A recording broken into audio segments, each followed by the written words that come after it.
Hey guys, welcome back to another video on the channel. Thank you for the comments and the likes on the last video where I showed you how I master my lo-fi tracks. One of the comments on the video was someone asking for more track breakdowns and specifically on one of my tracks called Quiet Evenings. So that's what we're gonna take a look at today. It's a track I released a while ago with Familiar Records or Familiar Dreams. If you want to hear the full song, it's linked in my description. So yeah, let's get into the Ableton session and see what kind of stuff I have going on in this song. So here we are in the Ableton session. Let's start off by hearing a little bit of the song first.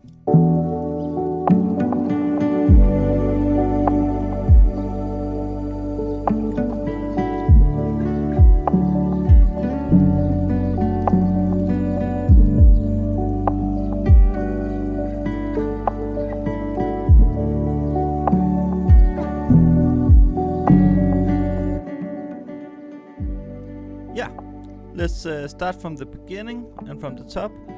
First off, I have some ambient stuff. I have some city birds in the background here. And I have a little bit of rain as well. I have the birds panned a little bit to the left and the rain panned a little bit to the right, and then I have the same EQ settings on both of them, just removing some of the low rumble in the sound and some of the extreme high end because I don't want it to disturb the other elements. I have them turned down quite a lot so it doesn't disturb the whole song, and just a nice layer in the background to give it some texture and some ambience. The first harmonic element we come across is a piano sound. Sounds like this.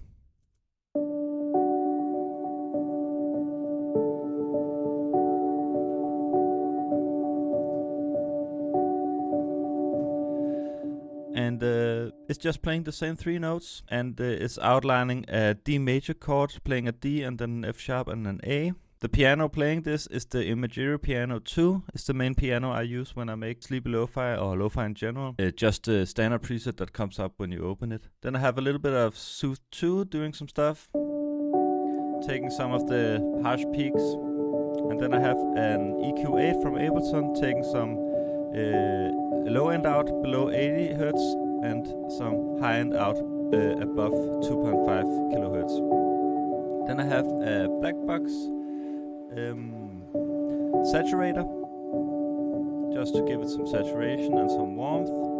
And then I have an audio effect rack doing some different stuff. I have reverb. The reverb I've used here is the Valhalla Vintage Verb Concert Hall presets. It's the first one that comes up when you open. I think I just turned down the decay a little bit, left all the other settings as they were. Then I EQ'd low end out below 400 Hz and then boosted some of the high end on the reverb only. Then I have a dotted S note delay also on the sound, give it that bouncy feeling. And then right at the end, another Sooth 2, because to me it sounded like there was a lot of low mids going on in the sound, so I just put that on to control that. To give the song a bit more harmonic structure than just the D major chord, I have some different bass notes going on below the song. Let's hear that.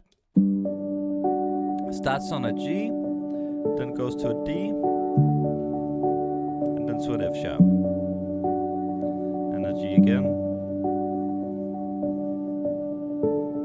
and to a D, then to an E, an F sharp.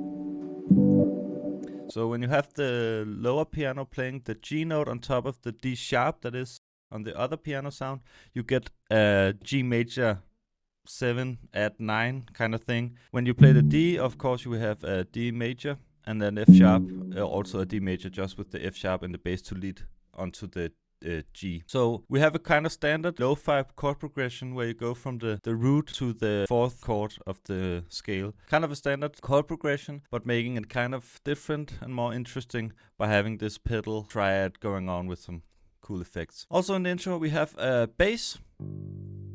This is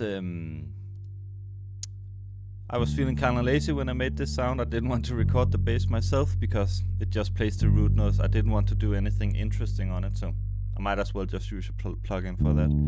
It's just playing the root notes. This is the Amble Bass P2 Lite. It's a free plugin, so if you don't have any real electric bass guitar, get this. It's free. I use it quite a lot when I make demos, and I don't want to take out my bass guitar just to record some bass notes. I put this on just to get the ideas flowing, and then later on I like to record the bass guitar, a real one. On that guy we have a utility plugin to make it mono, and then we have an EQ taking out some of the high end because we don't really need that in the bass. So when we get into the first drop where the drums come in, we have some other layers coming. The piano that's playing the chords changed to playing some more real chords. It's playing the root, the fifth and the third at the top on all the chords.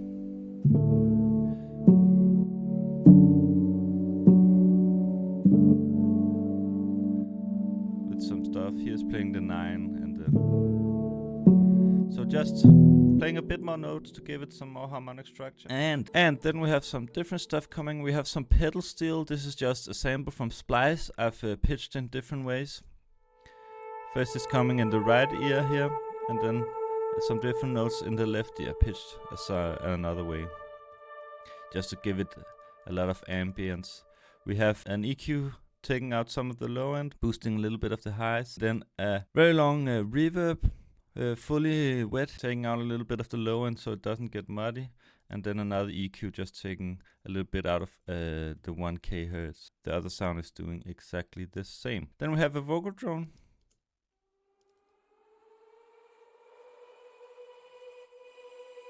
Just in the background. Also going around in different pitches. I've used a little AlterBoy to pitch it around, just automating the pitch knob, so I can make it glide up to the notes. And then I have a crystallizer, which is also a sound turn plugin, which takes the sound, pitches it up, delays it in sort of a couple different ways to get these crystal sounds.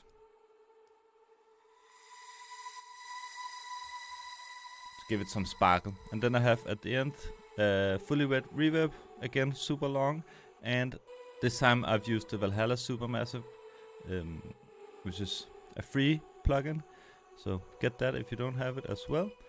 And then another free plugin called Pancake, which automates the pan. You can press a random button, which is what I use it for mostly, to get random pans, and then you can mess with the mix knob if you think it's too much. So that's the elements in the first drop. As you can see, there's a couple more other stuff coming in the next drop, but we'll take a look at that when that comes around. Then we have some guitar playing a little melody.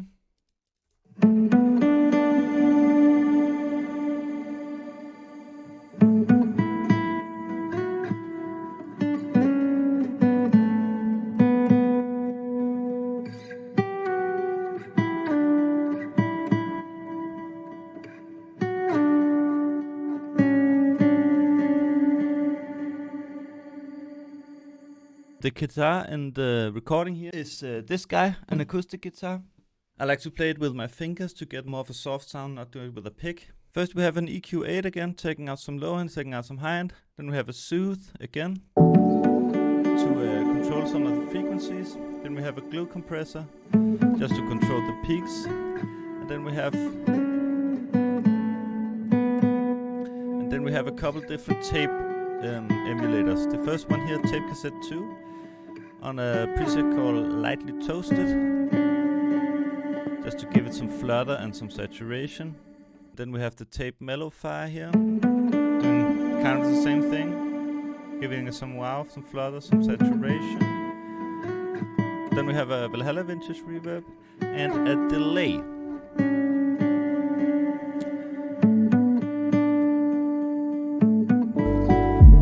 Then at the end of the chain, we have a Pancake plugin again at the 20% mix, just to give it some width and some stereo feel. The drums also come in here at the drop. Very simple drum. We only have a kick, a snare, and hi-hats and a little bit of Foley stuff. Let's take a listen. So we have a snare, which is just a sound from Splice I found.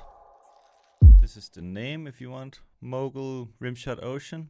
All I did to it was take out some of the decay on it because it had a very long reverb tail and I wanted to put more reverb tail on it. And then we have a kick which is a Mondo Loops kick from one of his packs. Then we have a hi-hat which is from a Labs pack called Percussion. So different drum sounds. I used one of the hi-hats from there. And at the end we have some Foley, some leaves being crunched. in step down. On the reverb, I have a very, very tight EQ, taking out almost all of the low end and almost all of the high end. And then I've sent it to a reverb bus with a lot of reverb on it. On the kick, I have a utility making it mono. Then I have auto filter cutting out some of the high end. I don't know why I've used an auto filter here and not just an EQ. Then I have this EQ from Analog Obsession called Rare. It's a Pultec style EQ.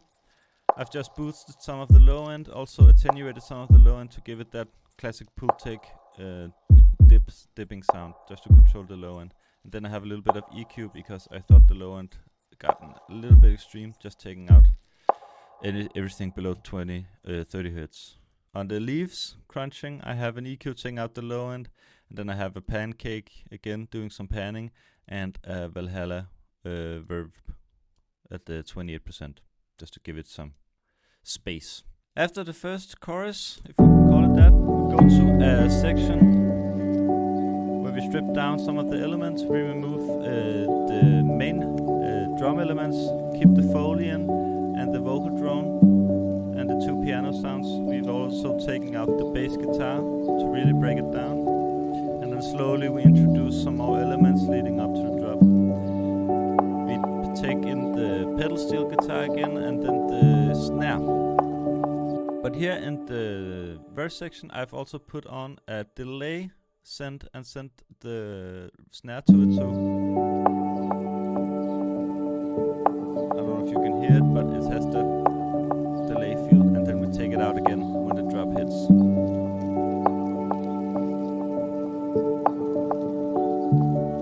And then we introduce two more elements.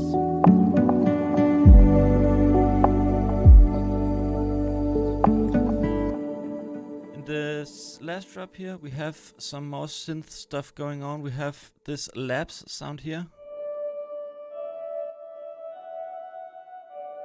Just doing some simple melody stuff.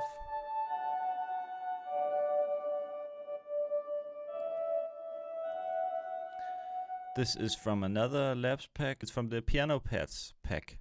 All of these are free from Labs, so if you don't already have it, go get it. And then I have put on an EQ, boosting out some of the high and taking out some of the low. And then I have, once again, the crystallizer to give it some sparkle and some reverb on that crystallizer effect, just to give it a lot of space. And then at the end again, another pancake to give the song some width. And then I have this sound. I honestly don't remember how I got to it, but I think it's some crystallizer stuff again with some reverb on it. And then I've bounced it down to audio, so I can't really remember how I got the sound. Again, I have a pancake on it to get it to pan around. The drums are exactly the same in the second drop. The guitar, I've added on another layer here, playing some harmony stuff to give it some development from the first drop.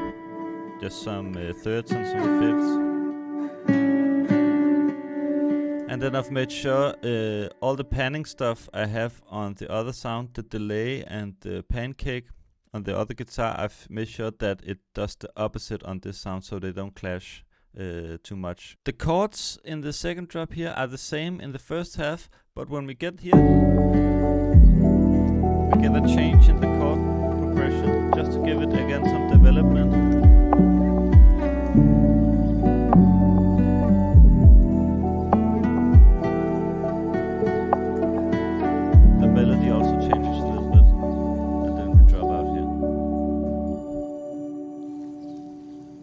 Chords, instead of going to a G major, we go to an E minor, which for those of you who know theory know that that is the minor parallel to the G major. So it's kind of the same chord but with another root note at the bottom. And then we go to a B minor kind of sound, which is also the minor parallel to the D major we usually play there. Then we have a descending kind of sound, which is the same as before, the D major. And then we go to an E major again, and then we end it on a D major. And then the song ends. So, that was how I made this song, some of the elements I used. It's been quite a while since I made this song, so if you want to see something more recent from me, some of my more recent songs, I'm more than happy to do that. If you found any of this helpful, don't forget to subscribe so you can see my future videos. Leave a comment if you want to see me do something else, and a like is also very much appreciated. Thank you for tuning in and listening to me ramble on for about 10 minutes, and as always, someday things will get better. Thank you so much, guys.